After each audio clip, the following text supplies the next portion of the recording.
بسم اللہ الرحمن الرحیم۔ رزق میں برکت کے لیے، رزق میں اضافہ کے لیے ایک خاص عمل میں آپ کو بتاؤں گا۔ انشاءاللہ العزیز آپ اس پر عمل کریں، اور میں نے خود اس پر عمل کیا تو اللہ نے مجھے بہت فائدہ دیا اس عمل کی وجہ سے۔ قرآن کریم کے ایک صورت ہے سورہ قریش، اس صورت کو آپ صبح 3 مرتبہ درود شریف پڑھ کے اس کے بعد 11 مرتبہ یہ سورہ قریش پڑھیں، اور آخر میں 3 مرتبہ درود شریف پڑھیں، اور اس کے بعد دعا کریں۔ اور شام کو یعنی مغرب کے بعد، عشاء کے بعد یا مغرب کے بعد، مغرب کی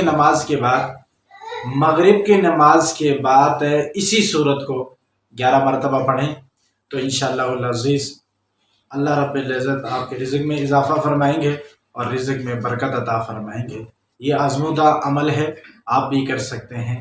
اللہ رب العزت ہم سب کو عمل کرنے کی توفیق عطا فرمائے، اور آپ اس عمل کو ضرور آزمائیے گا تو انشاءاللہ العزیز اللہ آپ کے رزق میں بھی برکت عطا فرمائے گا۔